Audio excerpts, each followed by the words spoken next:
Gabungan. Katanya ditutul yang kelas gabungan, gak ada gabungan itu tuh, gak ada Izin tuh. dibuka Ustazah. Bismillahirrahmanirrahim. Assalamualaikum warahmatullahi wabarakatuh. Waalaikumsalam warahmatullahi wabarakatuh. Alhamdulillahirabbil alamin wa bihi nasta'inu wa ala umur dunya waddin wa sallallahu ala sayyidina Muhammadin wa ala alihi wa sahbihi ajmain amma ba'd. Alhamdulillahi bi ni'mati tatimmus sholihat. Segala puji hanyalah milik Allah yang nikmatnya sempurna segala kebaikan.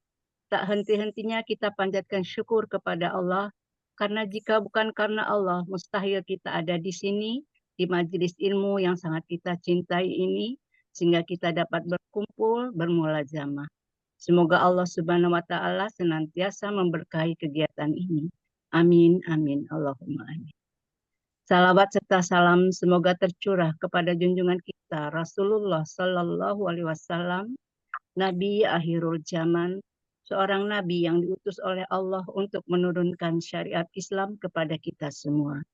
Kita doakan selalu, semoga keluarganya, sahabat tabi'in, tabi'in, dan kita selaku umatnya yang mengikuti sunnah-sunnahnya mendapatkan syafaat ila yaumil qiyamah.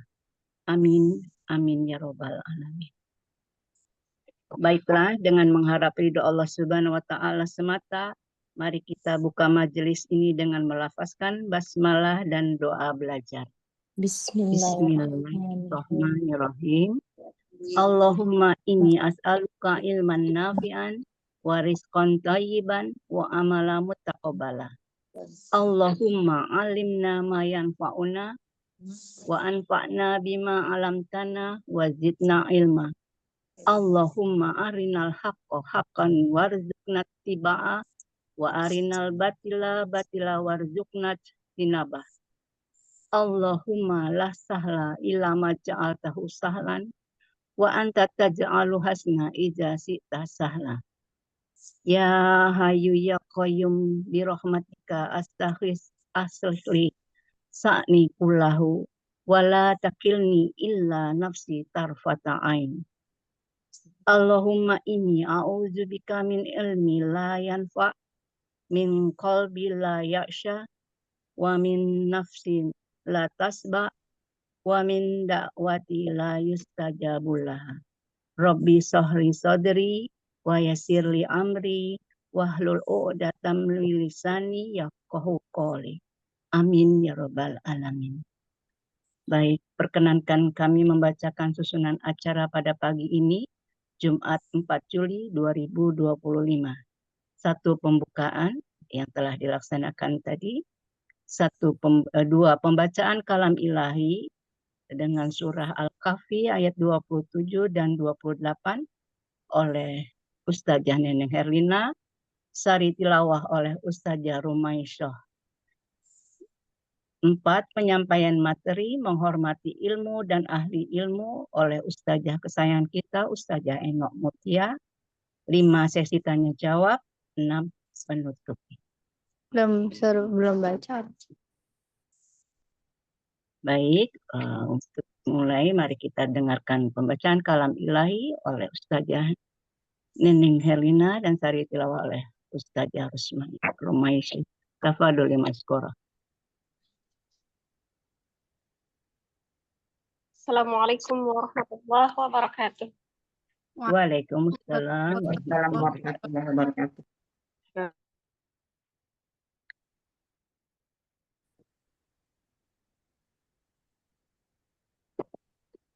A'udzu billahi minasy syaithanir rajim. Bismillahirrahmanirrahim.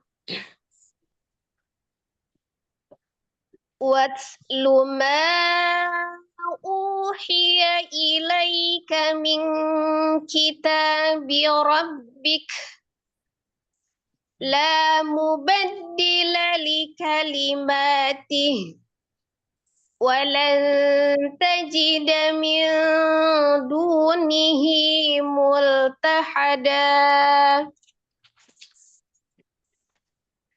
واصبر نفسك مع الذين يدعون ربهم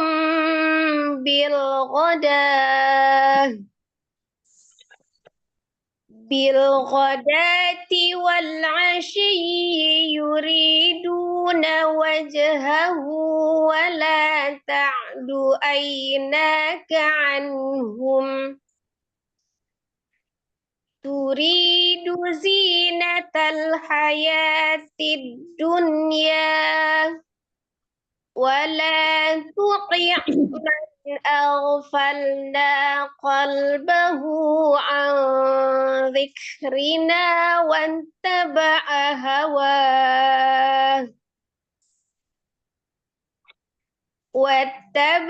هواه وكان أمره فرطا صدق الله العظيم. Aku berlindung kepada Allah dari godaan syaitan yang terkutuk dengan menyebut nama Allah yang Maha Pengasih lagi Maha Penyayang.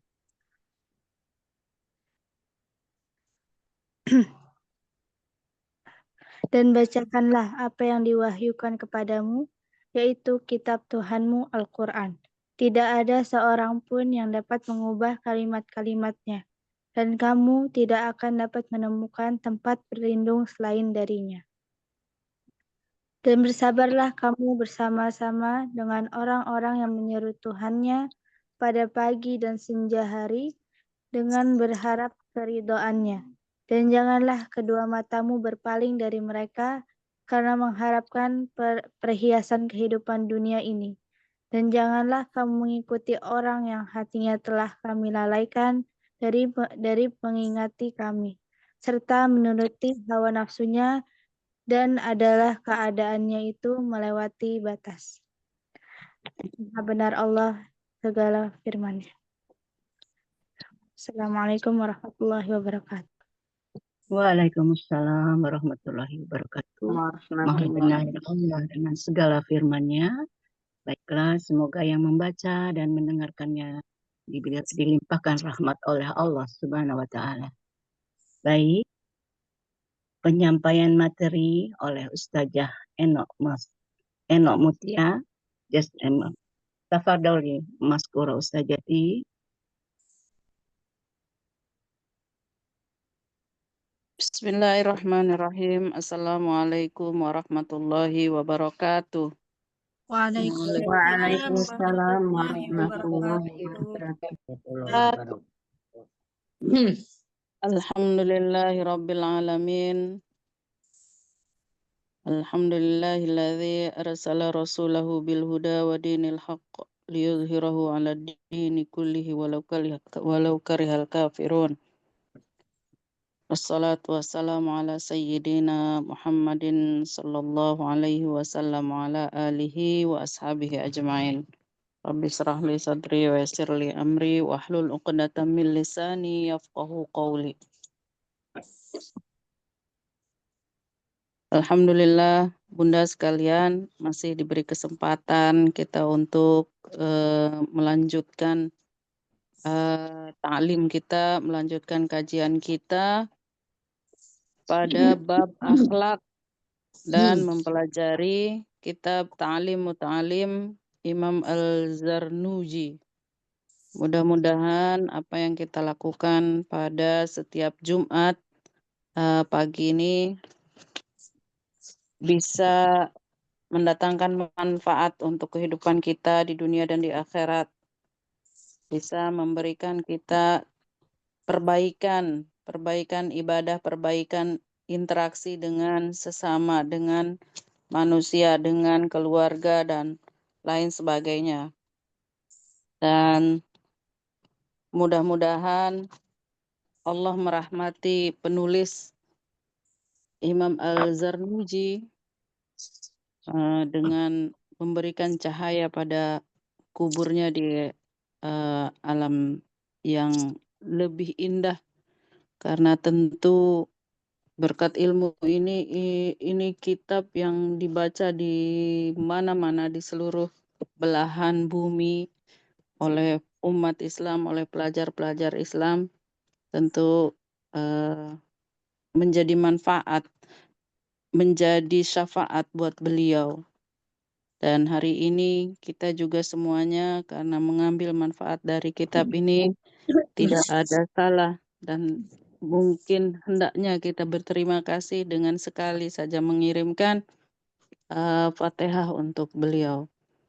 Ala hadhihi niyah wa kullu niyatin shalihah. Al-Fatihah. Bismillahirrahmanirrahim. Alhamdulillahirabbil alamin. Maliki yaumiddin. Iyyaka na'budu wa iyyaka nasta'in. Ihdinas siratal mustaqim. Siratal ladzina an'amta 'alaihim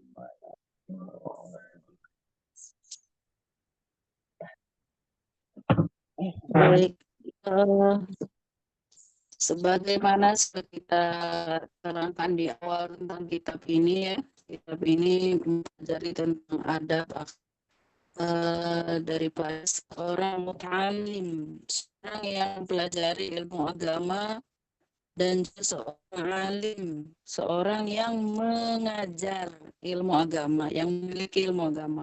Maka sering kita dengar di kalangan kita itu ada lebih dulu daripada ilmu. Jadi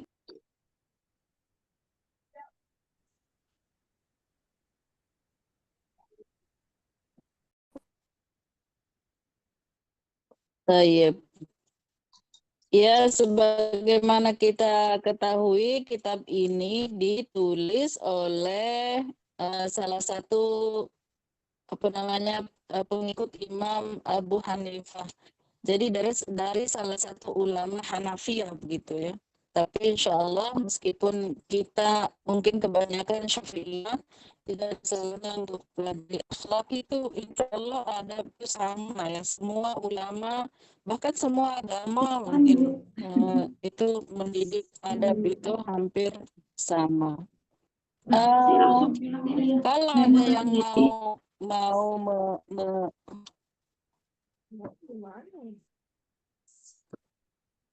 halo, suara saya ada? Nggak jelas ya dah. Tadanya kayak suara Ada, robot. tapi kayak robot suaranya Ustaz Afwan.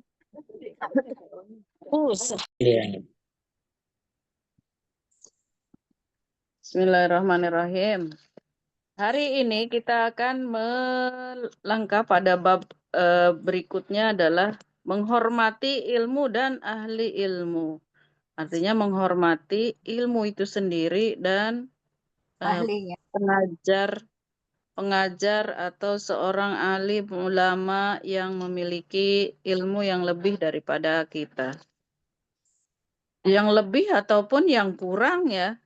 Jangan sampai memandang orang itu kurang secara keilmuan atau mungkin secara jenjang akademis, kemudian tidak menghargai. Karena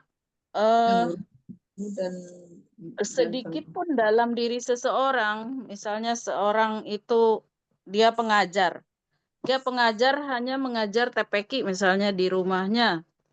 Berarti kan modal untuk mengajar TPQ itu mungkin lebih sedikit dari seorang yang pernah belajar S3. Tetapi dengan keilmuannya itu dia bisa memberikan sesuatu yang bermanfaat kepada murid-muridnya meskipun murid-murid itu anak kecil. Maka dia tetap seorang guru, seorang alim yang harus kita hargai. Apalagi ini kaitannya ya dalam hal ini adalah ilmu agama. Tentu satu huruf, satu kalimat, satu hukum, atau bahkan satu ayat dalam diri seseorang yang mungkin dia hafal, itu akan lebih mulia gitu. Nah, kita menghargai keilmuannya, meskipun misalnya kalau orang itu tidak sesuai dengan syariat misalnya, tapi hargai dulu keilmuannya. Tayyib.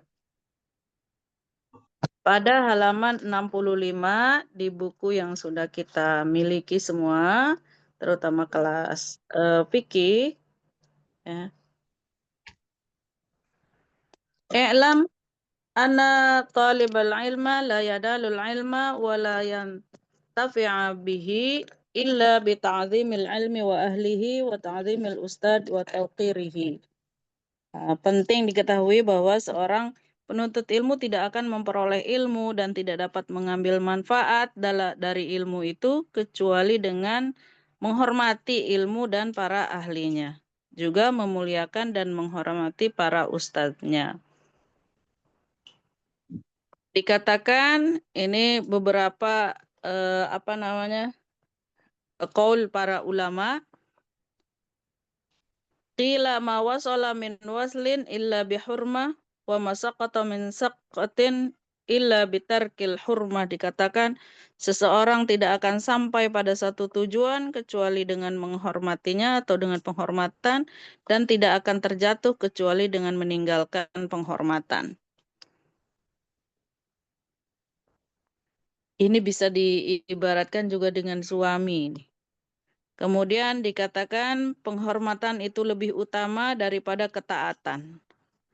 Tidakkah Anda melihat bahwa seseorang tidak kafir hanya dengan kemaksiatan dan dapat kafir dengan meninggalkan penghormatan? Misalnya meremehkan ya, meremehkan.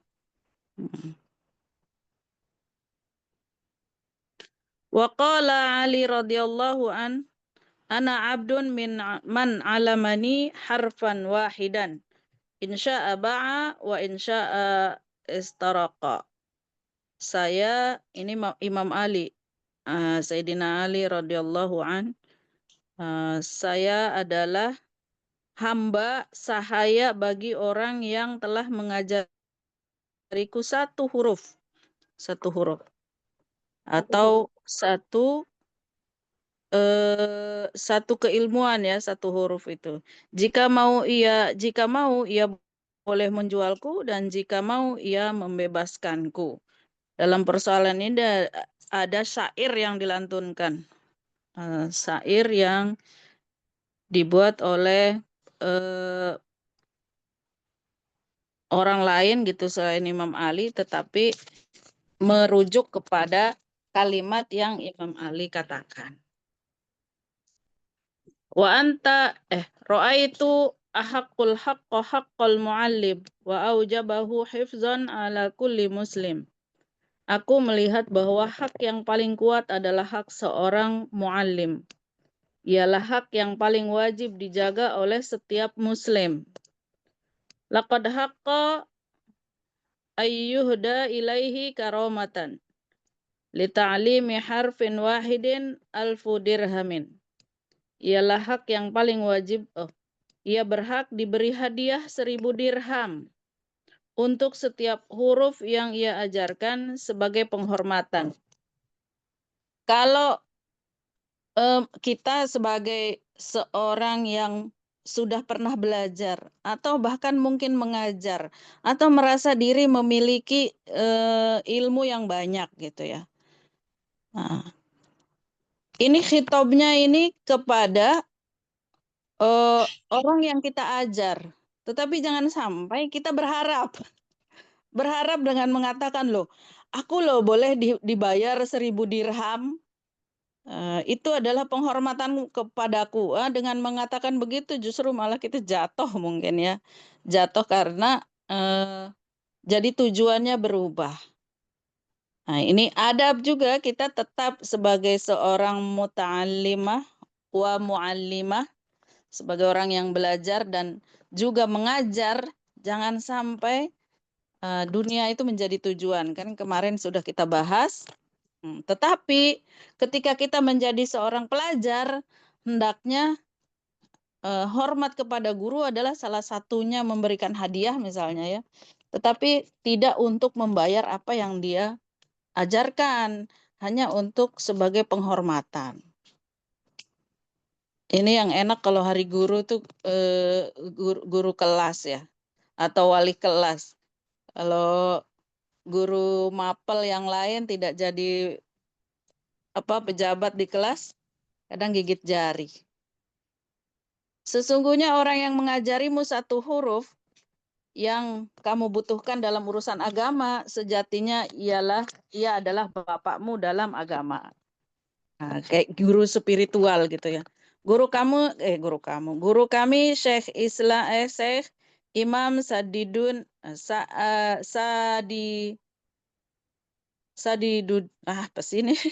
Sa'aduddin mungkin Asy-Syirazi berkata, guru-guru kami berkata, siapa yang menginginkan anaknya menjadi seorang alim, hendaknya ia memperhatikan fuqaha yang terasing, menghormati mereka, mengagungkan mereka, dan memberi mereka sesuatu. Jika nanti anaknya tidak menjadi seorang alim, maka cuculah yang akan menjadi orang alim. Nah, sebagai seorang orang tua gitu ya, sebagai seorang ibu, seorang bapak yang menginginkan anaknya menjadi seorang faqih, tentu harus juga memperhatikan kesejahteraan guru tanpa harus dipatok-patok gitu loh. Kadang kalau saya mengajar gitu ya di pondok itu, orang tua ketika bertanya itu berapa uang bulanannya berapa, saya bilang nanti saja dulu. Lihat perkembangan anak. Kalau misalnya anak ini ada kemampuannya, ada yang dia dapatkan di sini, silahkan bayar selayaknya. Silahkan memberikan selayaknya. Tapi kalau anak tidak mendapatkan apa-apa, proteslah pada kami gitu. Jadi kita mengajar bukan target duniawi, tetapi target ukhrawi. Sama ketika apalagi yang sudah ada salary setiap bulannya gitu kan. Seharusnya seorang guru mempunyai target. Siapa yang diajar, apa target belajarnya. Jangan justru malah mengharapkan duitnya saja, ngajarnya malas. Tetapi sebagai seorang yang memiliki anak untuk belajar, tentu harus memperhatikan kesejahteraan guru. Salah satu cara menghormati seorang alim adalah tidak berjalan di depannya. Ini bagi seorang pelajar ya. Tidak menduduki tempat duduknya. Makanya ini terkesan dari kitab ini bahwa belajar yang lebih berkah itu talaki.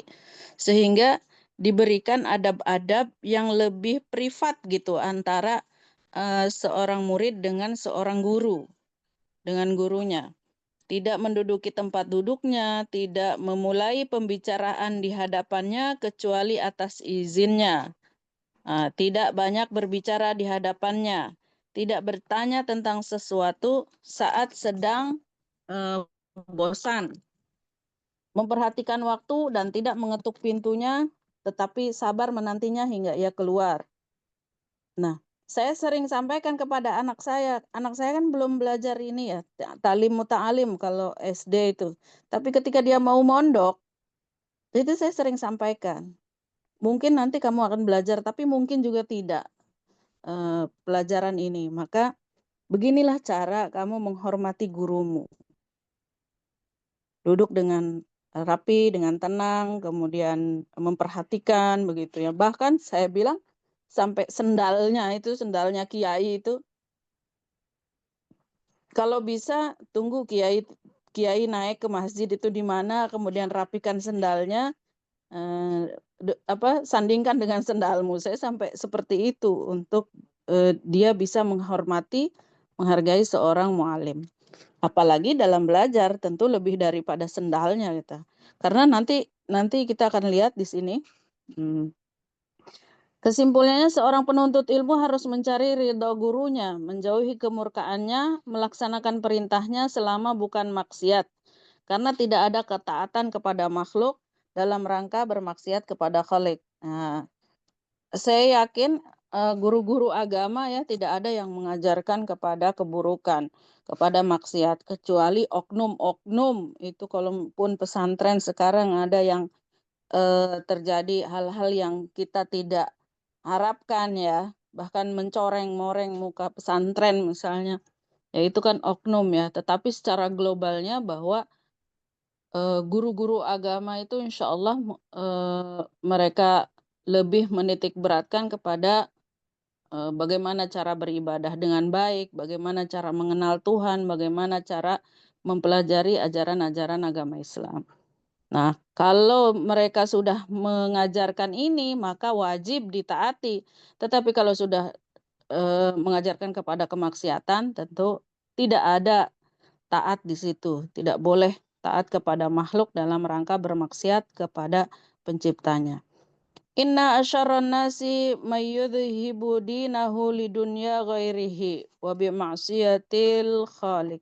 Sungguhnya seburuk-buruk manusia adalah yang membuang agamanya dari mengincar dunia orang lain dan dengan bermaksiat kepada Sang Pencipta. Ini mengincar dunia orang lain berarti untuk berbuat curang kepada temannya atau kepada orang lain.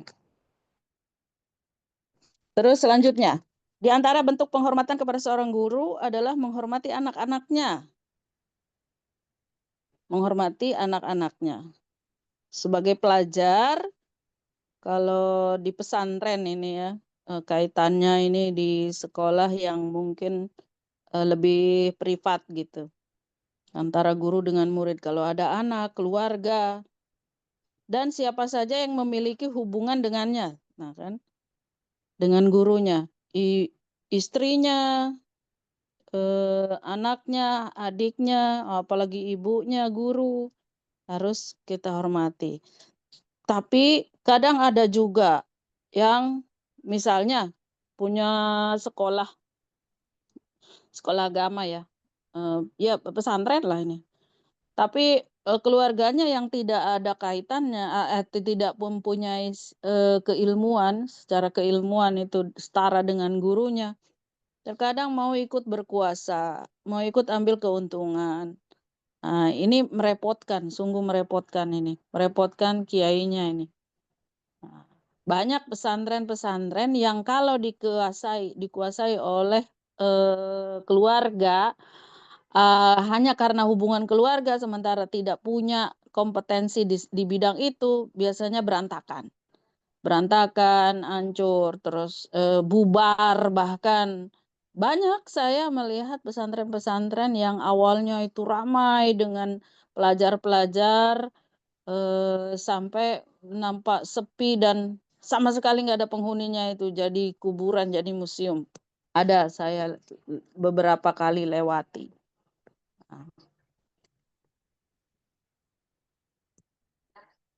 Kemudian guru kami Syekhul Islam Burhanuddin, pengarang kitab Al-Hidayah, pernah berkata, ada salah seorang imam senior di Bukhara ikut duduk dalam satu majelis. Dan kadang-kadang ia berdiri di tengah pelajaran. Maka orang-orang pun menanyakan hal itu. Ia menjawab, sesungguhnya putra guruku sedang bermain bersama anak-anak di jalan. Nah, ini karena dia sedang belajar itu sambil memperhatikan anak gurunya.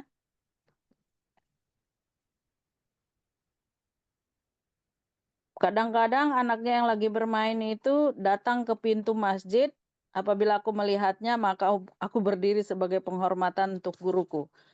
Tetapi ada juga beberapa ulama yang kita nggak boleh berdiri untuk untuk manusia dan juga nggak boleh merunduk untuk manusia. Nah, ini mungkin beda-beda negara, beda-beda cara dibilang menghormati ya. Kalau di kita ya sekedar bersalaman atau mengangguk saja udah cukup. Tapi kalau di Jepang kan harus sampai macam orang ruku ya, mania ya, kalau menghormati orang. Nah, kalau dalam beberapa ulama itu, jangan sampai kamu merundukkan atau melengkungkan punggungmu untuk menghormati manusia. Halo, suara saya masih jelas? Jelas sudah. Oke. Al-Qadi Imam Fakhruddin Arsabandi, ketua para imam di Maru. Ini nanti cari saja anunya. Ya, boleh. musafar. Mudahan selamat. Sultan pun sangat menghormatinya dengan penghormatan setinggi-tingginya. Ia berkata, sungguhnya aku mendapatkan kedudukan ini dengan melayani guru. Dulu aku melayani guruku, Al-Qadi Imam Az-Zaid Ad-Dabusi. Aku menyiapkan makanannya dan tidak memakan darinya sedikit pun. Nah, jadi seorang pejabat lah ini, seorang pejabat jangan sampai kehilangan hormatnya atau ta'zimnya kepada guru hanya karena dia bisa menjadi seorang pejabat. Justru dia menjadi seorang pejabat harus lebih bersyukur kepada guru, siapapun itu, dari guru SD. Wah, apalagi guru SD zaman dulu yang ngajarin ngajarin ABC. Bisa jadi pejabat itu karena bisa baca, dan itu tidak kurang perjuangan seorang guru SD. Maka tetap harus hormat kepada guru. Nah, ini kalau aku menyiapkan makanannya dan tidak memakan darinya sedikit pun, berarti privat banget ini, dekat banget. Nah, antara guru dengan murid, kita melihat bahwa kesuksesan orang-orang itu, kesuksesan orang yang sangat menghormati guru itu lebih banyak ketimbang yang hanya ngaji selintas saja gitu. Jadi dari belajar itu suhbatul ustad ya, kemarin ada nggak ya suhbatul ustad? Jadi berinteraksi betul dengan seorang guru itu penting. Melihat cara guru makan, melihat cara guru tidur, melihat cara guru dalam rumah tangganya, itu lebih mengena. Itulah namanya ilmul hal. Kalau depan itu kan afdalul ilmi ilmul hal, afdalul amali hifzul hal. Jadi sebaik-baik ilmu adalah ilmu yang nyata, ilmu hal yang ilmu interaksi, ilmu yang lebih adaptif gitu daripada sekedar teori. Dan afdalul amali hifzul hal. Amal yang paling baik atau perbuatan yang paling baik adalah menjaga situasi, harmonisasi. Itu yang lebih baik. Kemudian Syekh Imam yang mulia Syekh Immatul Halwani pernah keluar dari Bukhara dan tinggal di suatu desa beberapa hari karena suatu kejadian yang menimpanya. Semua muridnya mengunjunginya kecuali Syekh Imam Qadi Abu Bakar Az-Zaranjari. Maka ia bertanya kepadanya saat bertemu, kenapa kamu tidak mengunjungiku? Ia menjawab, saya sibuk melayani ibu. Gurunya berkata, kamu dikaruniai umur dan tidak dikaruniai pelajaran. Ketika seseorang yang lebih menghormati ibunya, maka dia akan lebih panjang umur, tetapi jadwal ngajarnya lebih sedikit. Imam Abu Bakar Al-Zanuji menghabiskan sebagian waktunya di desa dan tidak punya jadwal mengajar yang teratur. Nah, maka jika seorang guru tersakiti oleh muridnya, maka ini semacam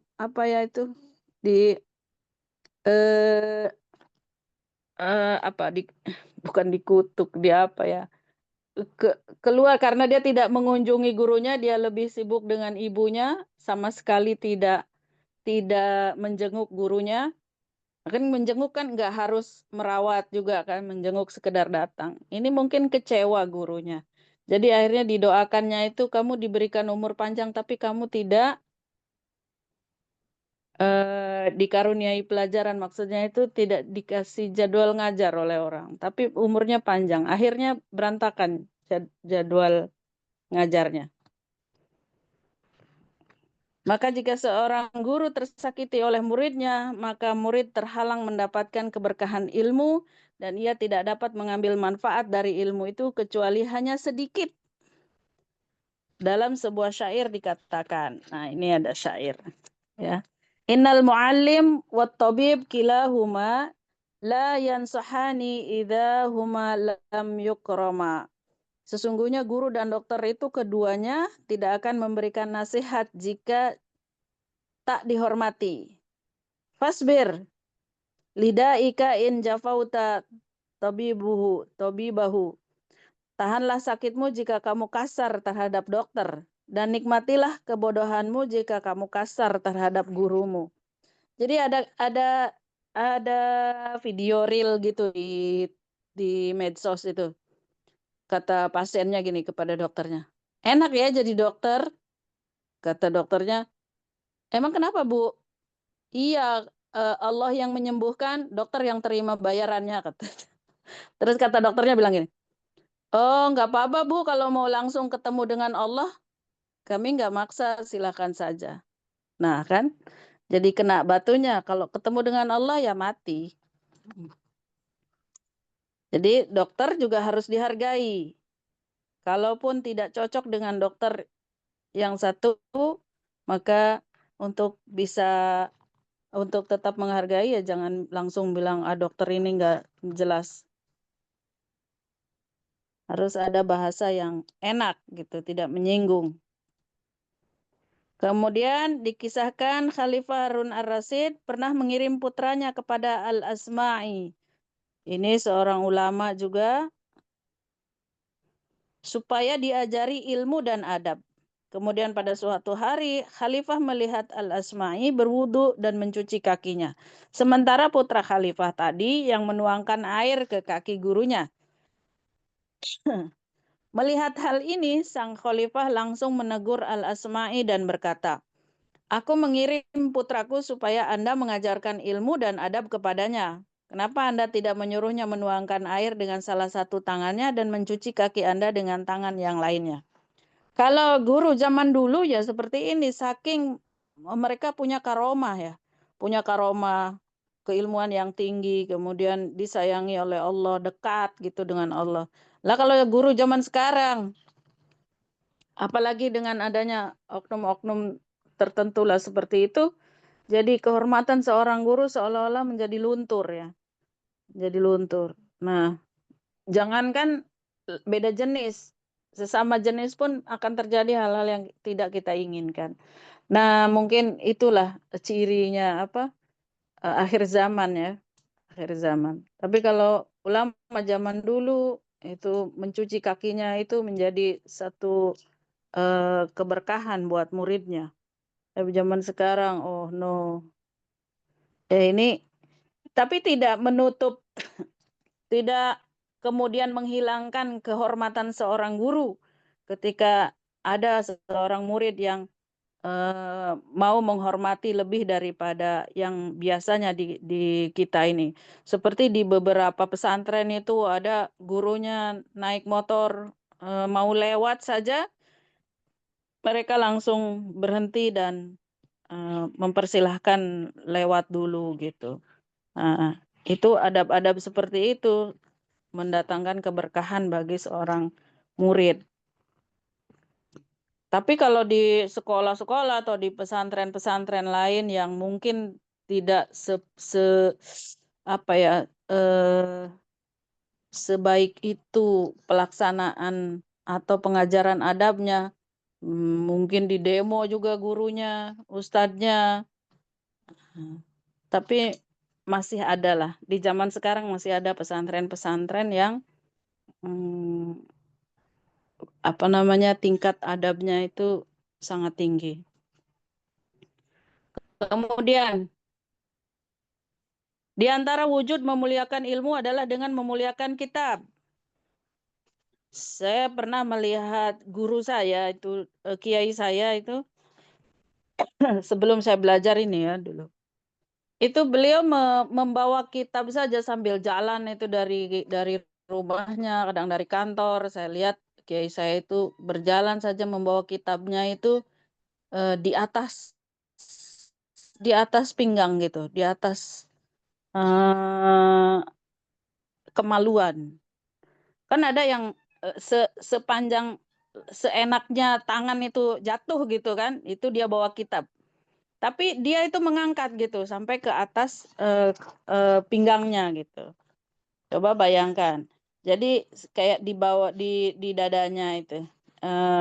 Sambil tangan satu gitu, tangan satu. Kemudian dia menyalami murid-muridnya. Nah, tapi kitabnya itu lebih tinggi daripada orang-orang biasa bawa kitab, bawa map gitu. Itu tanda bahwa dia sudah mempelajari ini dan mau menghormati ilmu. Seyogianya seorang penuntut ilmu tidak memegang kitab kecuali dalam keadaan suci. Itu salah satunya juga. Kemudian diceritakan dari Syekh Imam Syamsul A'imah Al-Halwani bahwasanya beliau berkata, sungguhnya aku mendapatkan ilmu ini dengan bersikap hormat. Aku tidak pernah mengambil kertas buku melainkan dalam keadaan suci. Ya, ada yang sampai suatu malam beliau mengulang pelajarannya, beliau berwudu 17 kali pada malam itu. Karena apa? Karena dia sakit perut katanya. Nah, Imam Syamsuddin As-Sarkhashi itu ini kita menyebut beberapa ulama, imam itu kita mengambil hikmah atau mengambil pelajaran bagaimana mereka itu menghormati guru, menghormati ilmu ya. Kalau bisa kita melakukan seperti itu, maka kehidupan mereka yang terhormat, yang mulia gitu, insya Allah mungkin kita bisa dapatkan gitu ya. Jadi orang yang sakit perut aja di sini, pelajar yang sakit perut saat itu dia sampai 17 kali berwudu untuk memegang kitabnya. Pasalnya beliau tidak mengulang pelajaran kecuali dalam keadaan suci. Yang demikian ini karena ilmu adalah cahaya dan wudu juga cahaya. Sehingga cahaya ilmu akan bertambah terang dengannya. Sama dengan mau belajar nih, mau online, sebaiknya mandi bersih, kemudian sholat 2 rakaat, ya pasti duha kan nggak akan tertinggal. Kemudian duduk dengan rapi dalam keadaan suci. Pegang kitab yang di dalamnya juga banyak ayat-ayat Al-Quran, banyak hadis Nabi, kemudian mengagungkan Allah dan Rasul-Nya, maka cahaya akan ketemu cahaya. Di antara wujud memuliakan ilmu juga yang harus dilakukan adalah tidak menjulurkan kaki ke arah kitab. Jangan ambil buku dengan kaki, jangan menggeser kitab apapun ya, kitab apapun, ilmu apapun. Apalagi yang di dalamnya itu kitab fikih, kitab hadis, kitab tafsir, Masya Allah. Alhamdulillah. Meletakkan kitab tafsir di atas kitab-kitab lain. Dan jangan sampai menaruh sesuatu di atas kitab seperti tinta atau lainnya. Nah, kalau kita, kemarin saya baru khataman tuh, khataman teman-teman kelas tahfiz ya. Kelas tahfiz. Juz 30. Kemudian saya sampaikan, seperti kita meletakkan Al-Quran itu kita muliakan. Nggak naruh di atas, pasti paling, nggak naruh di atas, nggak naruh di bawah, pasti paling atas. Maka kita juga memposisikan diri kita yang ada Al-Quran hanya juz 30 itu pun gitu. Harus dalam kondisi yang mulia, harus dalam kondisi yang suci gitu. Kalau misalnya kita jaga Al-Quran itu dari debu, jaga dia supaya tidak kotor, maka jiwa kita atau diri kita, badan kita yang ada Al-Quran di dalamnya juga harus dijaga dari kotoran-kotoran yang bisa mengotori dan raga kita. Gitu. Nah, itu Al-Quran dalam diri. Apalagi kalau sampai 30 juz, maka selain apa namanya, memang kebutuhan kita yang untuk bisa masuk ke dalam kondisi-kondisi yang kotor, sebaiknya kondisi kita selalu tetap suci dan bersih, termasuk dari penyakit-penyakit batin, penyakit hati, iri, dengki, sombong, ujub, takabur. Nggak boleh ada dalam diri seorang hafizoh, dalam seorang diri yang punya Al-Quran di dalam dirinya, di dalam hatinya. Masa mau dicampur adukan? Ya begitulah juga menghormati ilmu agama. Oh sudah paham ilmu agama, cara ibadah dengan baik, kenal Tuhannya, masa mau dicampur baurkan dengan hal-hal yang tidak baik. Ini berarti cara menjaga ilmu juga tadi menjaga kitabnya ya. Jaga kitabnya, jaga dirinya, jaga hatinya. Panjang jadinya. Guru kami Burhanuddin pernah mengisahkan tentang salah seorang guru kami bahwa ada seorang fakih meletakkan tempat tinta di atas kitab. Lalu syekh itu berkata dalam bahasa Persia, ilmumu tidak bermanfaat. Sekedar naruh tinta di atas kitabnya aja, ini sampai orang-orang zaman dulu itu mengatakan ilmunya sudah tidak bermanfaat. Kita kadang menumpuk buku, menumpuk kitab tafsir, apalagi jangan sampai diduduki di bawah kita ya. Kemudian, guru kami Al-Qadi Imam yang mulia Fakhruddin yang dikenal dengan Qadi Khan pernah berkata, kalau hal itu atau meletakkan tempat tinta di atas kitab tidak dimaksudkan meremehkan, maka tidak mengapa. Namun akan lebih baik jika hal itu dihindari. Tapi kalau menganggap lebih baik tinta itu daripada kitabnya, maka itu tidak boleh. Di antara wujud memuliakan ilmu adalah memperbagus tulisan kitab, tulisan ya apa yang kita tulis dari ilmu itu. Misalnya nulis hadis, nulis tafsir, nulis yang berbahasa Arab mungkin ataupun berbahasa Indonesia ya. Hurufnya tidak berdempetan dan tidak mencoret-coret pinggiran buku. Pinggiran buku yang kosong itu jangan diisi. Kalau buku saya penuh biasanya. Karena kalau nulis di buku catatan, nanti harus buka dua-dua kitabnya. Tapi kalau saya coret-coret di buku kitabnya itu, dan hanya saya yang tahu. Tetapi ternyata ini ada kalimat ulama ini, kita baca selanjutnya.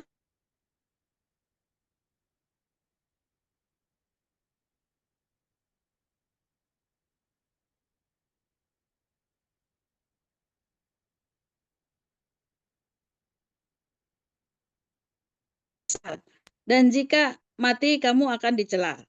Maksudnya jika kamu sudah tua dan mata sudah rabun, maka kamu akan menyesali hal itu. Kalau dulu bekas belajarnya yang masih muda itu masih sampai sekarang. Kalau nggak ada ya lebih menyesal lagi kan. Dikisahkan dari Syekh Imam Majduddin As-Sarkhaki bahwa beliau berkata, kami menyesali tulisan yang berdempetan atau tidak jelas, kami menyesali catatan kami yang terlalu global, dan kami menyesali karena tidak mengkomparasikan tulisan kami dengan naskah yang lebih valid. Tapi zaman sekarang orang menyimpan catatan-catatannya itu dalam bentuk soft file, PPT, enak ya, enak banget. Terus jarang yang mempunyai kitab manual begitu, terus mencoret-coret kitabnya. Nah, jadi kalau masih muda, sampaikan ya. Ini ada Rumaisa ini yang masih tahap belajar, masih panjang lah perjalanannya. Jadi kalau kita menulis itu jelek di masa muda, di masa tua, kalau kita hidup kita akan menyesal. Kalau kita mati kita dikecam. Apa katanya? Dicela. Karena apa? Yang baca itu cucu, anak-anak kita. Ini mama ini nulis apa ini? Kok jelek sekali tulisannya, kayak ceker ayam. Nah, itu namanya dicela sama anak cucunya kalau kita meninggalkan tulisan jelek kita di masa muda. Bahkan setelah tua, kita bisa melihat tulisan itu lagi menyesal. Wah, jelek sekali tulisan saya nih. Jadi dari masih muda memang tulisan tuh harus rapi, belajar kaligrafi, belajar khat kalau belajar agama ya. Tulisan Arab tuh salah titik aja salah makna. Maka itu harus dipelajari. Kalau bisa tuh Deica, Bu Nurbaiti belikan itu nulis Al-Quran itu.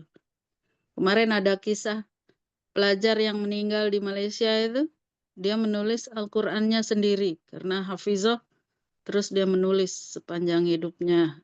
Selama dia ngafal itu dia tulis Al-Quran yang dia hafal itu. Terus meninggal dia peluk Qurannya itu kan. Itu kisah-kisah menarik gitu.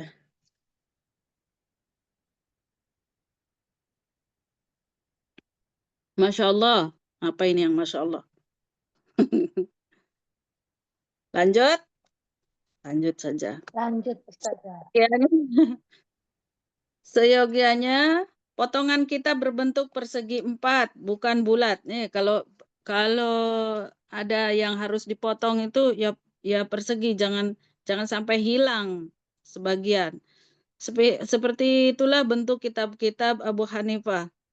Bentuk kitab seperti itu akan lebih mudah dibawa, diletakkan dan dibaca. Jadi bikin tulisan juga. Kan banyak tuh anak-anak sekarang mah ya, ada digunting-gunting dulu tulisan kertasnya baru ditulis ya. Habis itu sulit untuk disimpan. Maka lebih baik ya seperti Al-Qur'an lah, seperti Al-Qur'an, seperti buku-buku layaknya. Jadi kalau misalnya semua buku tulisnya itu buku tulis yang berapa baris? 28 yang 30 gitu. Jadi ketika dijilid, kalau di pondok-pondok tuh ada masanya menjilid buku tulis. Buku juga buku kitabnya itu yang dipelajari. Jadi masing-masing itu menjadi satu bundel. Nah, usahakan semua ukurannya sama, jangan sampai ada yang tergunting. Kalau tergunting, terpotong, ya hilang sebagian catatannya. Jadi gitu, ini sampai detil begini kalau mondok tuh belajar kitab ini. Bunda juga kalau bisa nih selama belajar di KIM ini kan pasti punya binder atau punya buku tulis, mencatat pelajaran. Itu buku setelah dipelajari atau setelah habis buku-buku tulisnya, jangan dibuang. Jangan disimpan entah di mana, udah selesai, udah habis, udah ganti buku baru. Tapi seharusnya disimpan dengan baik, kemudian nanti kalau sudah ada beberapa catatan dijilid.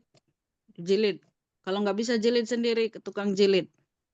Saya dulu jilid sendiri buku-buku pelajaran saya dari kelas 1 mondok itu sampai kelas 5 itu ada sampai kelas 6.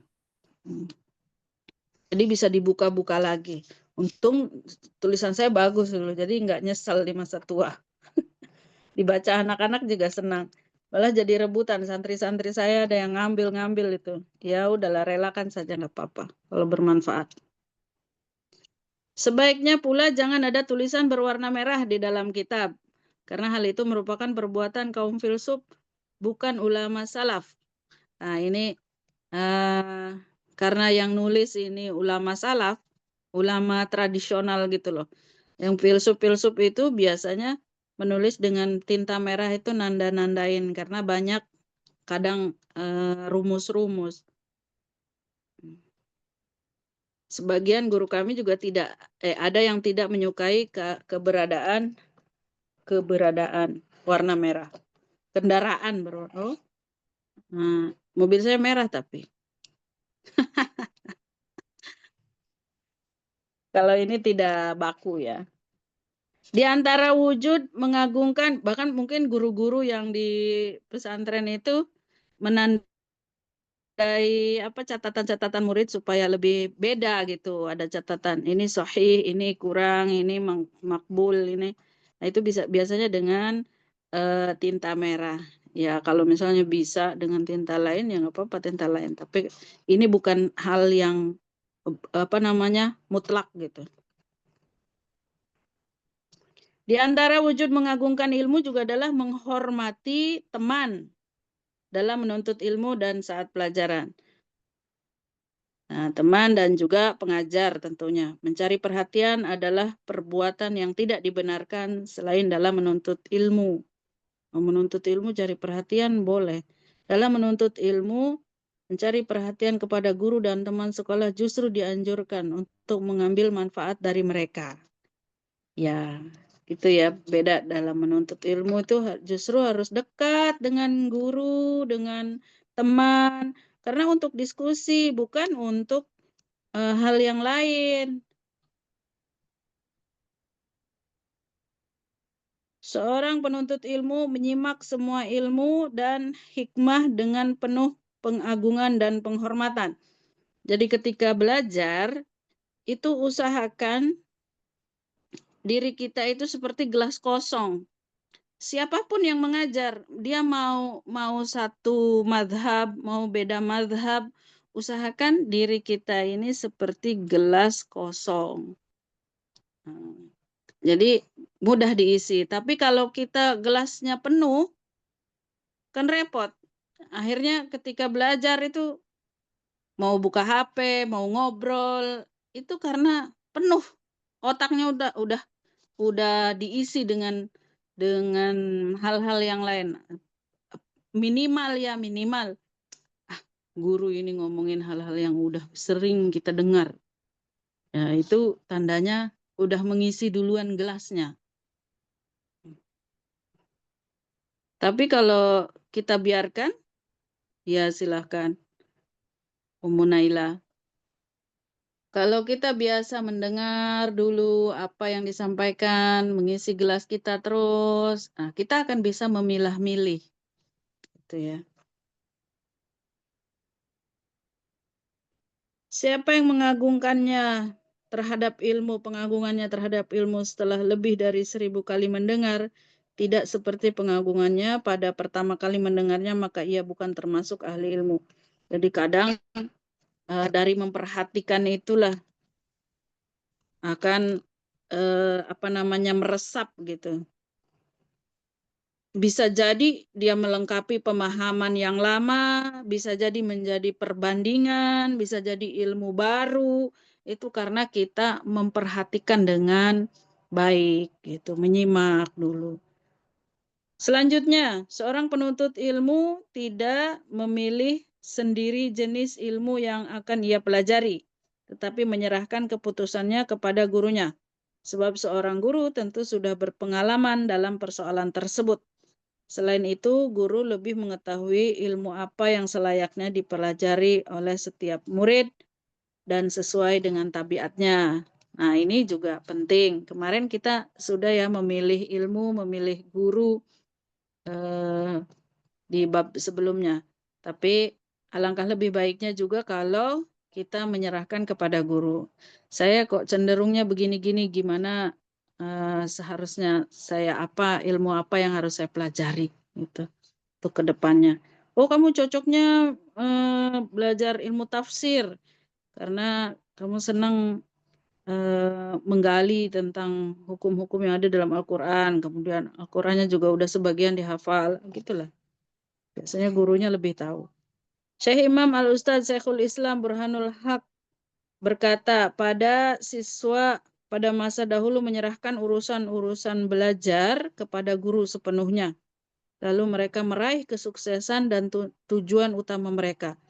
Nah, kalau guru diserahkan kepada gurunya, kemudian pasti dibimbing lah ya, maka lebih banyak yang sukses. Berbeda dengan zaman sekarang, para siswa menentukan sendiri pilihannya dan akhirnya mereka tidak berhasil meraih tujuannya, ilmu dan fikih. Nah, itu mereka karena tidak mengetahui mana yang lebih bermanfaat untuk diri mereka dan ilmu yang tepat dengan tabiat mereka. Nah, terutama anak-anak yang masih labil seperti anak SMP. Memang belajar kan mulai dari kecil ya. Udah mau lulus SD itu harus sudah ditentukan. Dan fasenya di umur segitu itu masih harus dipaksa, harus diarahkan. Jangan dibebaskan. Masa labil itu anak mulai remaja itu jangan dibebaskan, harus diarahkan betul-betul dan kadang-kadang harus dipaksa, harus dibiasakan.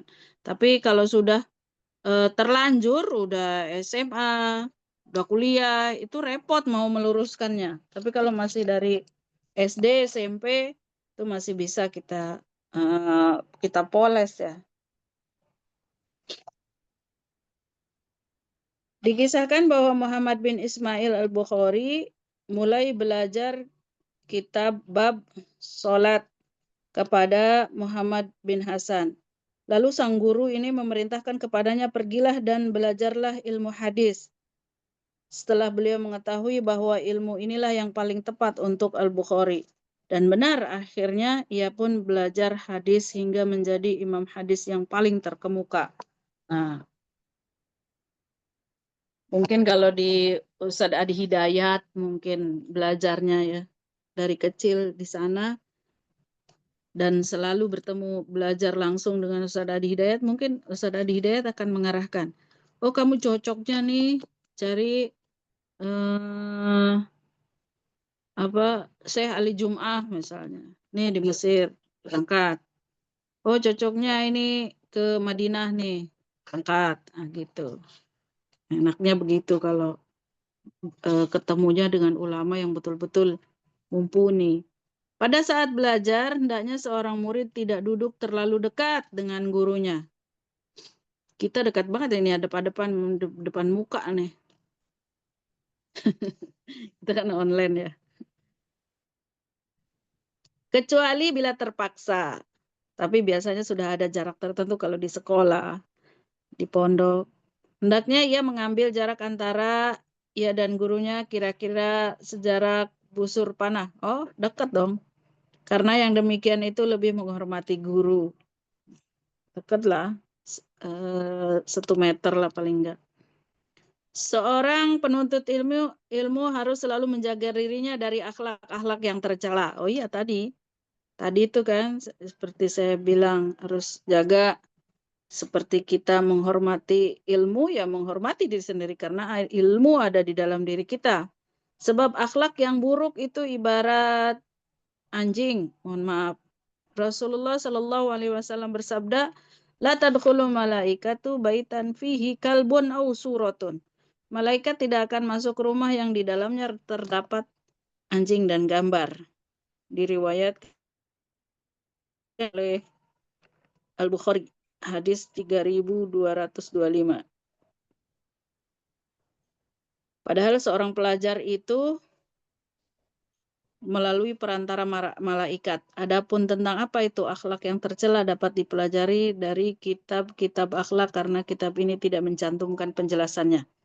Nah, jadi ilmu itu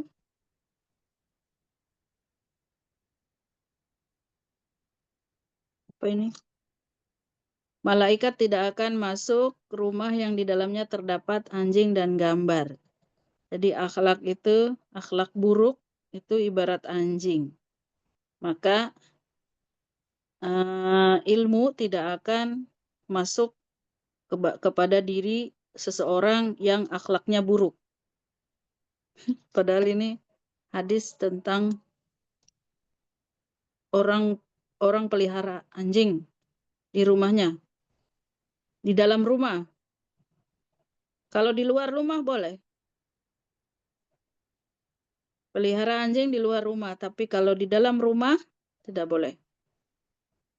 Karena malaikat tidak masuk ke rumah orang yang memelihara anjing di dalam rumahnya.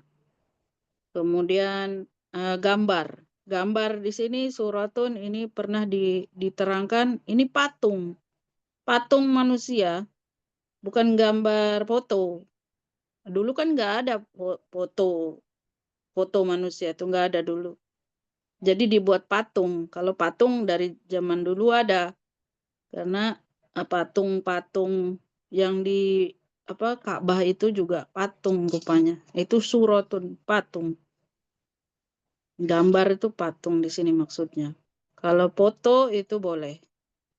Nah, tapi sebagian orang menafsiri ini suratun ini sebagai foto. Tetapi dulu foto yang bernyawa ya, orang yang bernyawa gitu, atau makhluk yang bernyawa. Tetapi ada Rasulullah membiarkan Siti Aisyah, gorden rumahnya itu ada gambar kucing. Nah, berarti kalau gambar biasa itu boleh, tapi yang nggak boleh itu patung.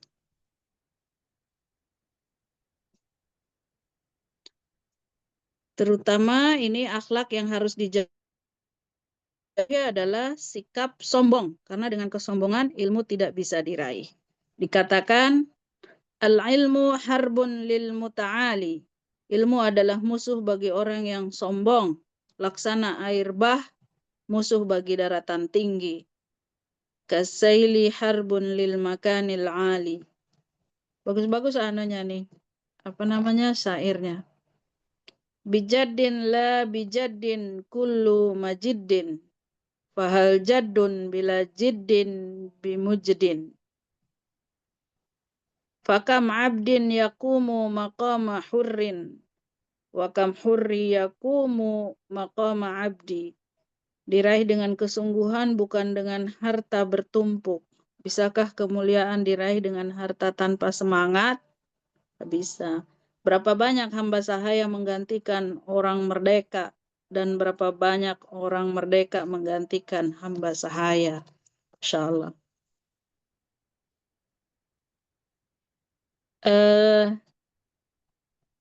Kalau ngelihat Al-Quran, ayat-ayat Al-Quran, ini mirip dengan syair-syair ini. Saya penulis puisi.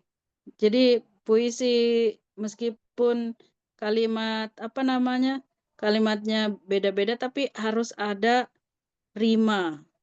Nah, saya melihat Al-Quran itu juga setiap kali baca itu kalau kayak gini ya, bijadin la bijadin kullu majidin.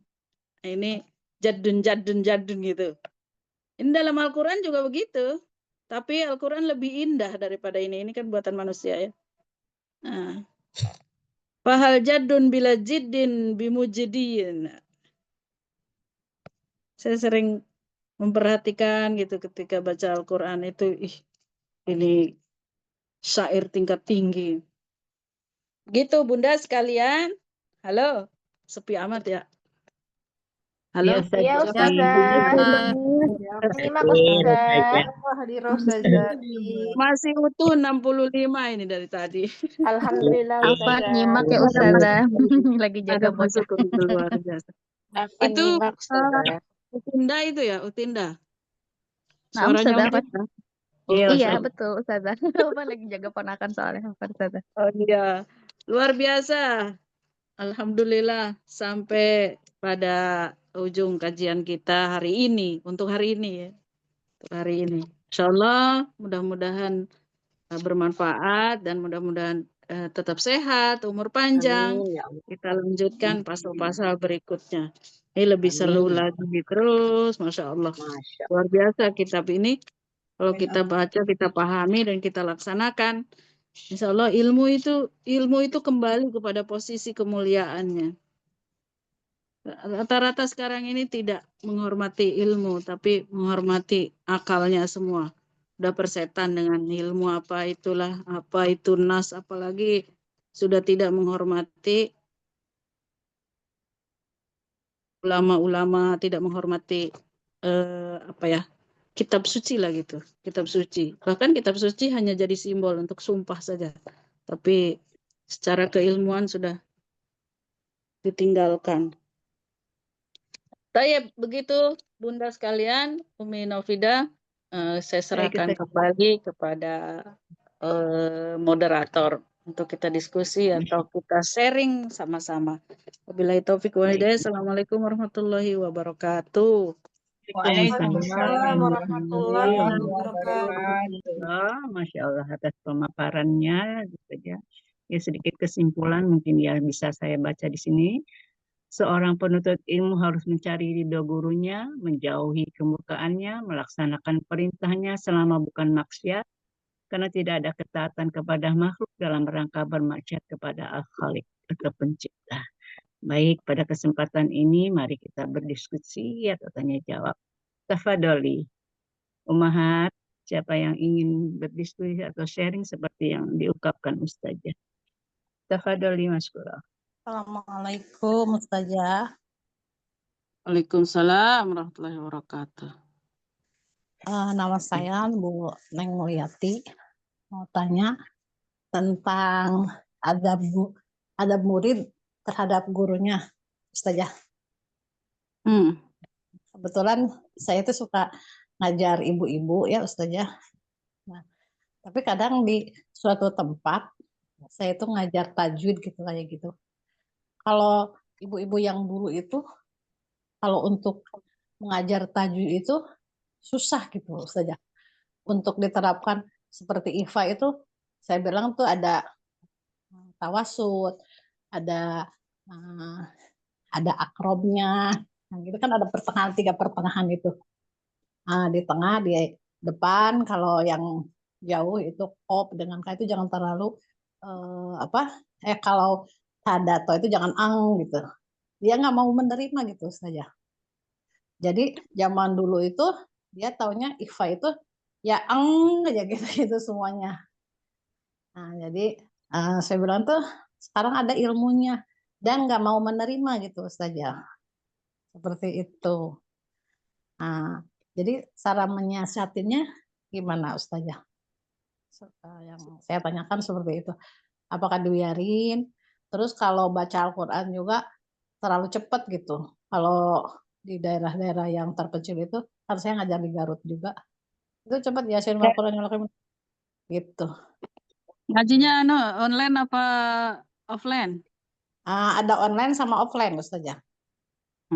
Bilang saya pelan-pelan aja, tartil gitu pelan-pelan. Mereka tetap aja ngikutin nenek moyang saya juga dulu begitu gitu Ustazah. Bagaimana cara merubahnya gitu Ustazah? Terima kasih.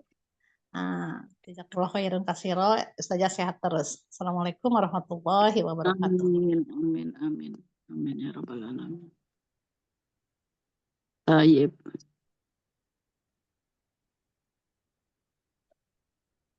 Ini jawab langsung nih. Ya Sajati, langsung aja Sajati. Jadi kalau ngajar ibu-ibu itu yang udah kaku ya anunya ya, lidahnya. Nah, Ustazah. Jadi saya juga ngajar ibu-ibu di sini. Jadi kalau yang sudah berumur itu karena sudah terbiasa dia mengaji dengan pelafalan yang seperti itu, sama kayak orang Jawa alhamdu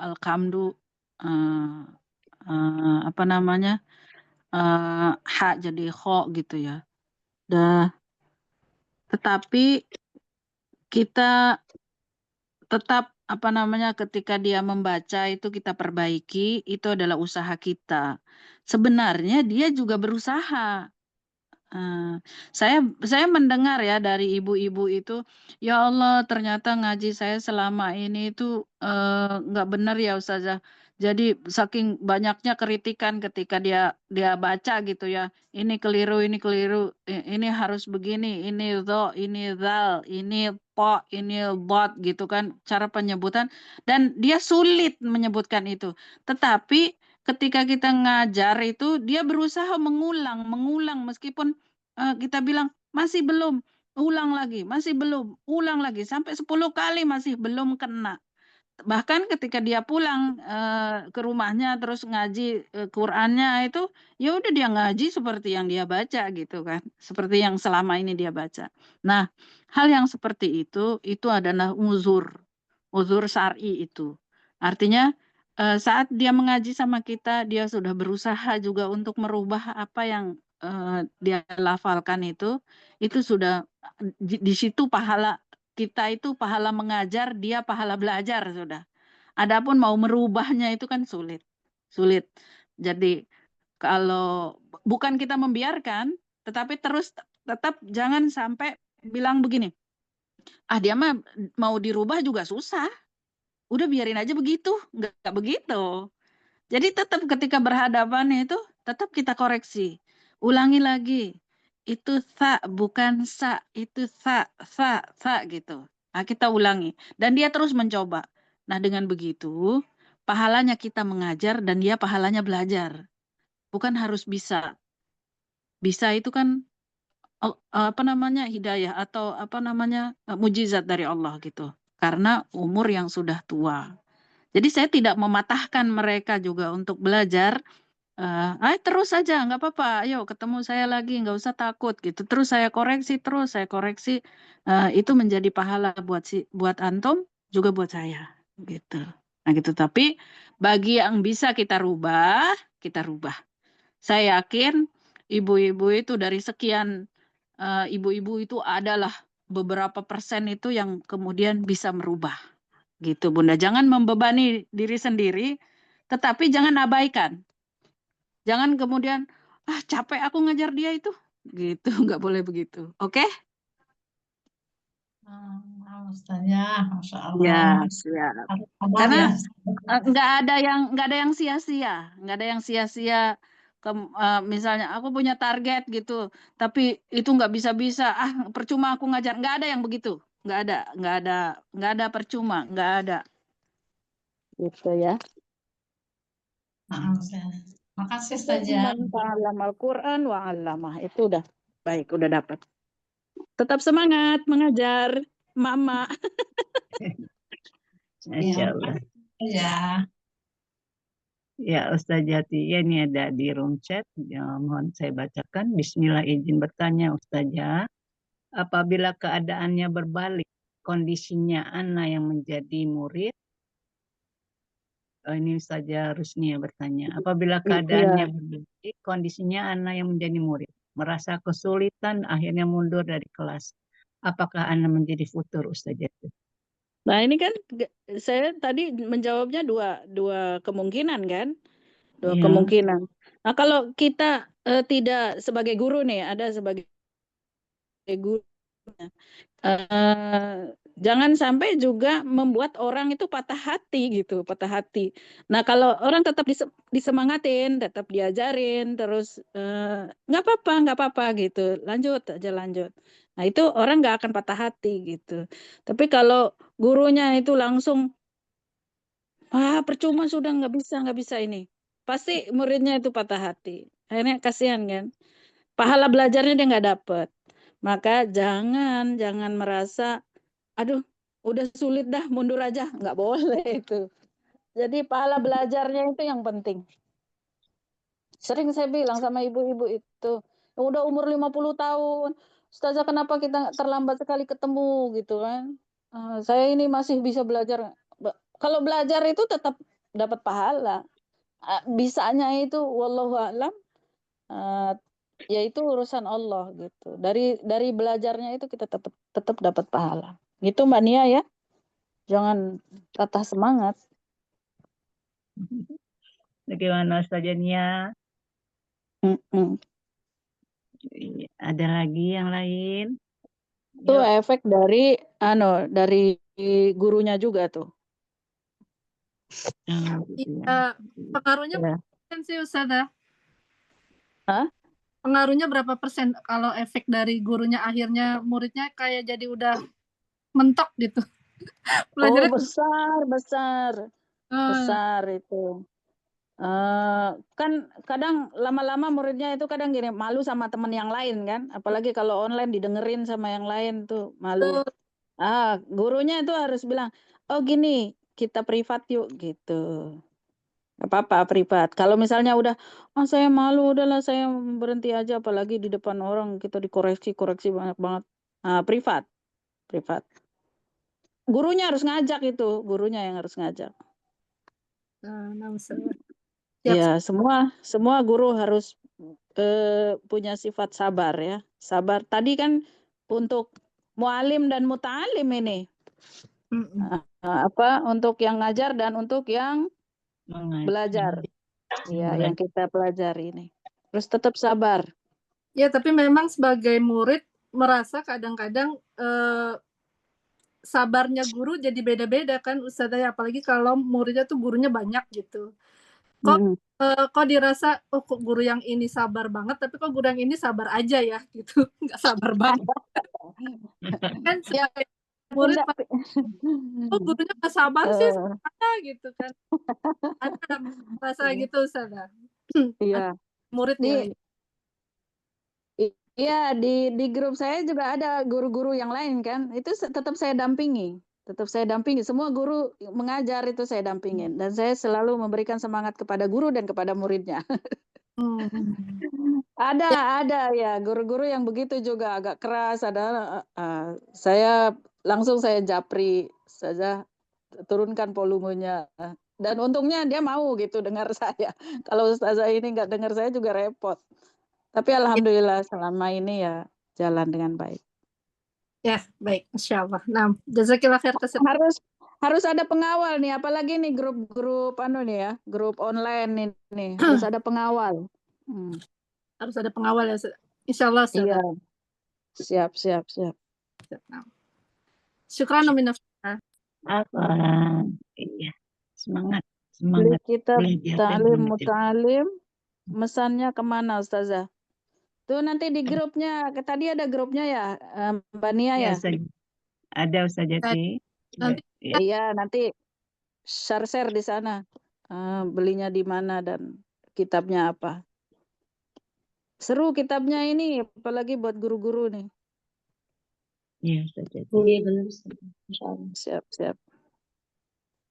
Raja'in, Masya Allah. Namanya Raja'in.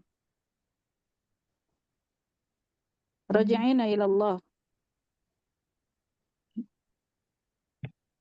Iya. Umi Nafida, Saya gimana masih ada yang angkat tangan sudah, Ana sudah. Tafadhol ada. Ada yang apa enggak lihat belum lihat. Iya. Ya. Ya Ustazah Ai, Safadoli. Assalamualaikum Ustazah. Waalaikumsalam warahmatullahi wabarakatuh. Mana Ustazah? Iya, Ustazah Ai, Safadoli. Jazakillah khair Ustazah. Afwan Jidan Ustazah, mohon izin bertanya.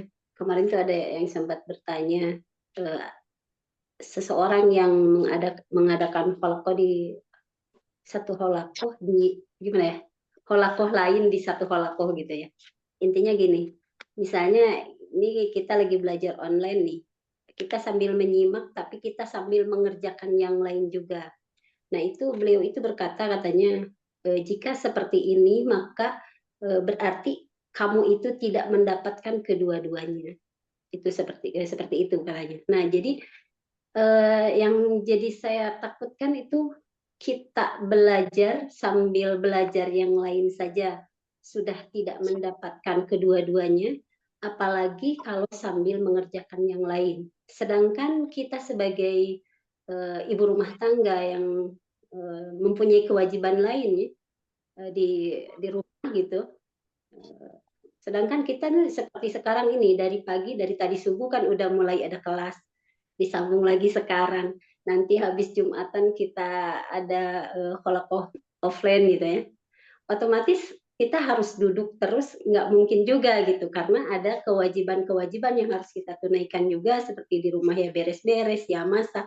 Gimana kalau kita misalnya menyimak kajiannya gitu sambil mengerjakan apa, tetapi tetap dalam kondisi kita menyimak gitu. Memang sih saya akui juga tidak apa ya namanya, tidak maksimal ketika kita sambil mengerjakan yang lain sama kita duduk benar-benar menyimak itu memang beda ya.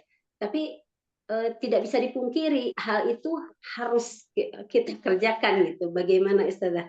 Apa memang seperti itu? Nah, kalau memang seperti itu berarti kita sia-sia dong kita belajar. Terus bagaimana dengan tugas-tugas kita sebagai seorang ibu rumah tangga? Itu Ustazah yang disampaikan. Afwan jidan. Jazakillah khair. Assalamualaikum warahmatullahi wabarakatuh. Waalaikumsalam warahmatullahi wabarakatuh. Sok yang mau jawab yuk. Gimana nih perasaan semua yang lain ketika belajar Hampir sama susahnya problemnya. Problemnya sama ya. Iya, sama. Saya kira kemarin kita pernah belajar ya, kalau kita mau mempelajari satu ilmu itu harus apa namanya, ditimbang dulu, ditimbang di anak. Adapun pelaksanaannya nanti teknisnya itu menyesuaikan. Ini kan apalagi ini online ini kan metode baru. Online ini metode baru kan. Kalau dulu nggak ada online, sorogan semua, sorogan manual gitu. Iya, manual di depan guru, di depan kitab. Nah, saya rasa yang disampaikan itu adalah ya mungkin apalagi kalau penyampaiannya itu dalam sebuah kitab klasik gitu. Mungkin itu permasalahan klasik juga. Nah, kalau misalnya satu waktu kita di kelas aja kayak di kelas umum ya. Kayak misalnya lagi belajar IPS. Nah, ada PR setelah IPS ini ada matematika, ada PR. Ada PR matematika yang belum dikerjakan. Terus dia sambil belajar IPS di kelas IPS dengan guru IPS, dia mengerjakan matematika, otomatis dua-duanya kelicur kalau bahasa saya itu apa namanya? Mulakbat ya. Ribet lah. Apa namanya? Ya dua-duanya nggak dapet gitu. IPS-nya setengah-setengah, matematikanya juga nggak fokus, terus menyita waktu belajar pelajaran yang saat ini. Nah, kalau misalnya sekarang kita kembalikan ke apa namanya kekinian gitu, belajar online sambil menyimak pelajaran sambil masak, misalnya kan, karena ya HP kan ditaruh aja gitu di meja makan, terus kita iris-iris bawang, iris-iris sayur kan nggak ada masalah gitu, nggak terlihat oleh gurunya. Kalau saya Yusri itu langsung dilempar kita Mas Pidol. Saya melempar apa ya? Nah, saya kira mungkin ya hasilnya itu.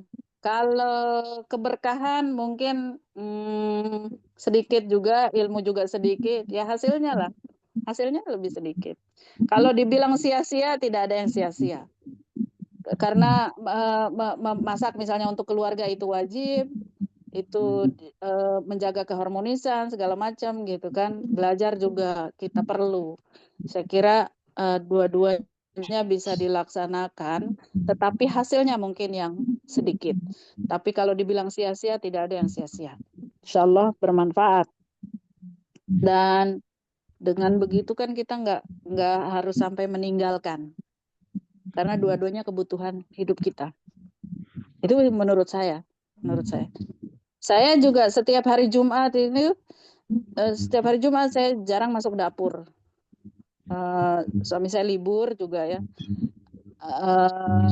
Dia tahu saya mengajar dari pagi sampai sore kalau hari Jumat ini. Jadi saya dibelikan nasi gitu. Nah, udah beli aja ya pagi ini sarapan ya. Gitu, saling pengertian. Gitu ya. Jadi kalau dibilang sia-sia, insya Allah tidak. Jazakillah khair, insya Allah. Ahlan wa sahlan. Bu Ai. Ibu Ai. Ini ada pertanyaan di grup, di chat room. Iya, saja. Boleh. Langsung saya baca. Saya di Ya. sini sebagai tolibah sekarang ini merasakan karena asik belajar Al-Quran jadi ketagihan. Ada kelas tahsin ikut, kelas bahasa Arab ikut.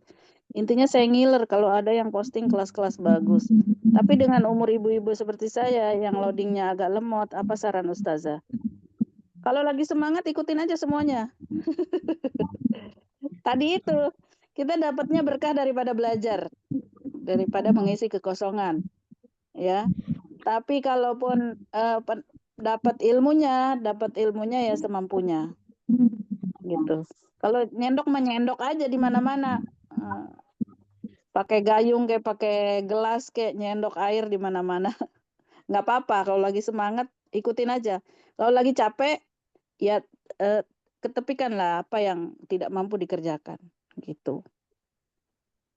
Gak apa-apa karena mungkin di situ ada apa namanya, ada cinta, ada keberkahan dari Allah Subhanahu wa taala yang ingin disampaikan.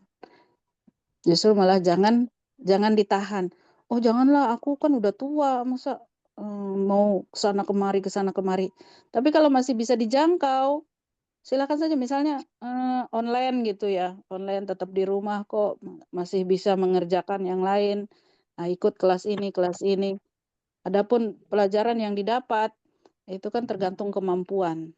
Tapi dengan ikut berjamaah di situ, sholat berjamaah saja kalau kita keliru itu ditanggung imam, gitu loh. Jadi pahalanya dapat. Gitu Bu Leni. Afwan Ustazah, ini Umi Uyun. Kalau ternyata kelas yang kita ikuti berlainan mazhab, apakah kita boleh meninggalkan? Jangan. Justru lain mazhab itu bagus.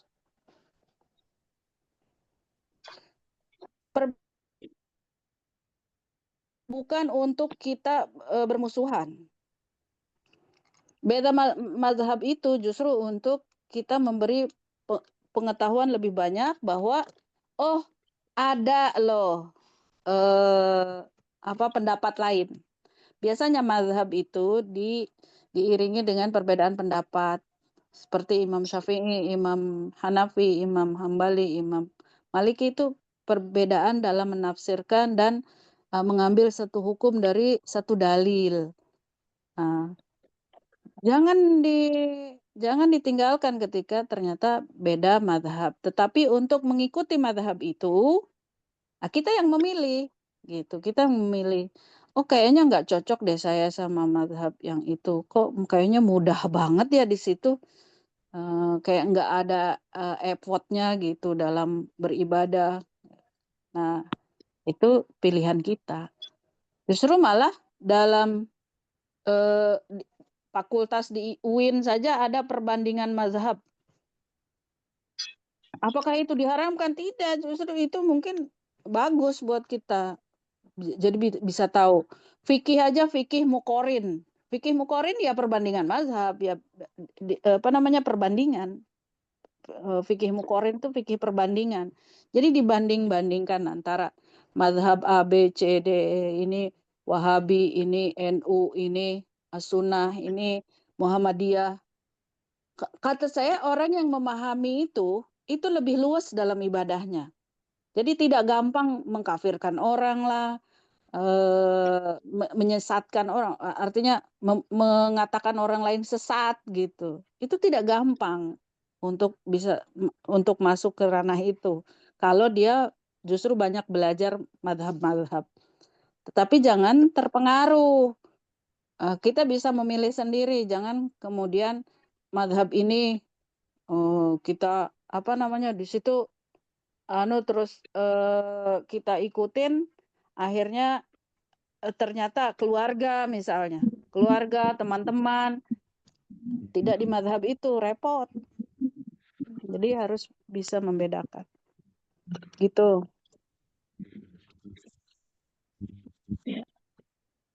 Usti Yuyun dengar tadi Usti jaga jawab. Selanjutnya Umi Novida 5 menit lagi, Eda. Kalau lagi seru nggak apa-apa, 2 jam lagi juga. Afwan izin bertanya, Ustazah. Maksud saya tadi Usti Yuyunnya agak terlempar selagi Ustazahnya menjawab pertanyaan. Iya. Iya, tapi sudah masuk lagi beliau. Ya, tafadhol Ustazah Afwan. Nanti diulang sama yang lain. Afwan izin bertanya Ustazah, ini Umi Witra. Gimana cara menghadapi suami yang melarang kita menuntut ilmu, sedang suami tidak bisa mengajarkan kita ilmu agama. Suami tidak bisa membaca Al-Quran dan selalu marah-marah. Gimana cara menghadapi suami yang seperti ini? Tuker tambah aja. Astagfirullah. Kalau bisa. Tuker tambah enak aja. Kalau dia ibadahnya baik, ya ikutilah ikuti sarannya suami itu melarang menuntut ilmu. Tapi maksudnya itu gimana ya? Sesuai kebutuhan kita aja lah. Menuntut ilmu bisa lewat online begini, nggak terlalu banyak menyita waktu. Mungkin ada alasan-alasan tertentu. Nah, bagi saya itu suami adalah segalanya. Istilah bucin amat. Maksudnya itu hatta suami yang melarang untuk bergaul dengan orang lain, dengan keluarga sendiri, itu pasti karena ada alasan gitu ya, ada alasan. Ya nggak apa-apa, ditaati, selama itu bukan maksiat kepada Allah. Ya, kalau misalnya kurang ilmu dalam hal yang lain, ya udah jangan melakukan hal yang lain, tapi yang wajib-wajib saja. Karena perempuan itu sholat 5 waktu, puasa bulan Ramadan, taat kepada suami, Menjaga dia kehormatan. boleh menjaga kehormatannya, dia boleh masuk pintu surga mana saja. Nggak ada di situ istri yang harus menuntut ilmu, nggak ada. Masya Allah. Ya. Gimana? Misalnya dia dikurung di rumah, misalnya dikurung sama suaminya di rumah, nggak boleh ngapa-ngapain, tapi boleh sholat, boleh puasa, ya udah cukup itu aja. Iya, sudah.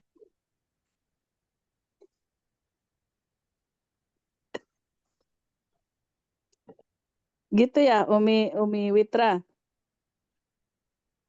Pastinya lah udah ketawa, pinter ngabodor, tuker tambah kayak mobil aja, jadi nggak ngantuk. Lah ngantuk Bu Farida.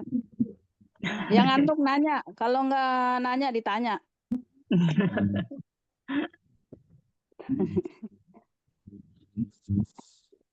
Umi Nafida, Apa Ustazah? mau Ada Saya yang bilang yang kalau saja misalnya dikit ada yang bilang justru kalau untuk ilmu walaupun agama walaupun suami melarang nggak apa-apa. Gimana Ustazah? Karena untuk ilmu agama gitu loh, harusnya tidak jarang gitu. Iya, tapi kalau dia biasanya rata-rata orang bisa sholat ya, bisa sholat, bisa puasa, udah itu, Oh, udah itu cukup. aja hadisnya, udah cukup itu. Ringan ya Ustazah ya? Ringan, perempuan itu mau masuk surga itu gampang sekali. Masya Allah. Ya kan hadisnya gitu ya. Coba apa namanya nas Arabnya gimana? Jadi apabila perempuan itu sholat 5 waktu, puasa Ramadan, menjaga kehormatannya, taat pada suami, masuk surga lewat pintu mana saja. Bede. Nah taatnya itu loh luas jabarannya ya. Misalnya ngebantah nggak boleh, itu termasuk nggak taat. Iya. Waduh, gitu. Jadi yes mamanya. Jadi iya aja ya apa katanya ya. Ustazah Ike mau Ya. nanya. Iya mau tanya langsung. Ya, Ustazah. Assalamualaikum boleh. warahmatullahi wabarakatuh. Waalaikumsalam warahmatullahi wabarakatuh. Alhamdulillah saya masih bisa bergabung ini Ustazah sambil kerja juga. Jadi tadi telat. Ya Allah, ternyata kelas ini sangat mengasyikkan. Iya. Saya dapat yang terakhir dari tanya jawab. Ternyata memang masalahnya apalagi kayak saya pemula ya untuk ngajar ibu-ibu gitu. Nah, itu memang terima kasih sekali tadi, walaupun mungkin belum bisa saya terapkan, bagaimana menjadi mengajarkan yang sabar, termasuk menghadapi yang tadi dan ada memang ibu-ibu tuh yang sepertinya nggak mau dirubah gitu, Sada. Kalau yang mengakui, aduh aku banyak salah, nah itu lebih nyaman ya ke kitanya. Nah, ini ada yang memang seperti tidak menerima gitu apa yang kita sampaikan gitu. Nah, itu menurut saya tadi masih belum terbahas. Ya, mungkin itu pertanyaannya Ustazah, bagaimana menghadapi ibu-ibu yang mereka tuh sebetulnya mau ngaji ya karena bareng-bareng. Nah, tapi pada saat kita perbaiki itu seperti yang kok ngaji susah-susah amat gitu, seperti itu komentarnya. Ya Ustazah, makasih. Iya, nggak perlu diladenin ya. Kalau beda ya orang yang mencoba terus dengan orang yang dia abaikan perintah kita misalnya. Coba diulangi, dia lolos saja.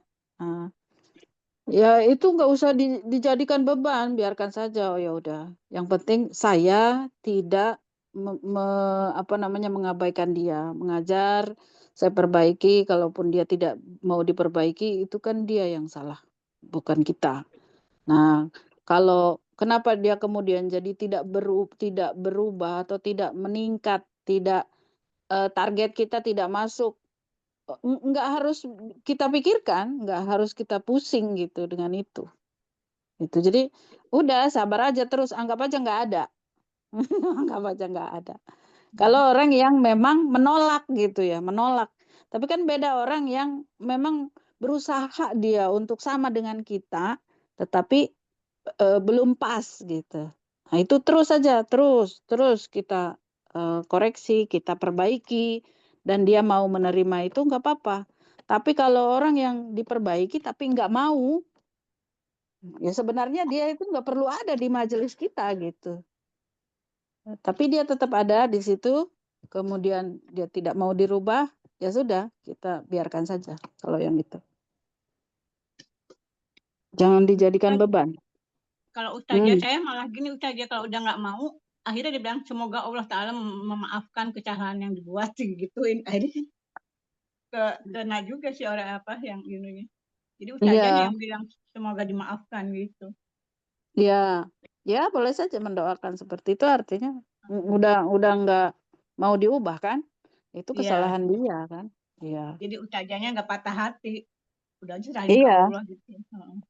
Makanya jangan dijadikan beban, nggak apa-apa. Oh ya udah gitu. Jangan menargetkan dia untuk lebih baik, untuk ada kemajuan, jangan ditargetkan kalau dia.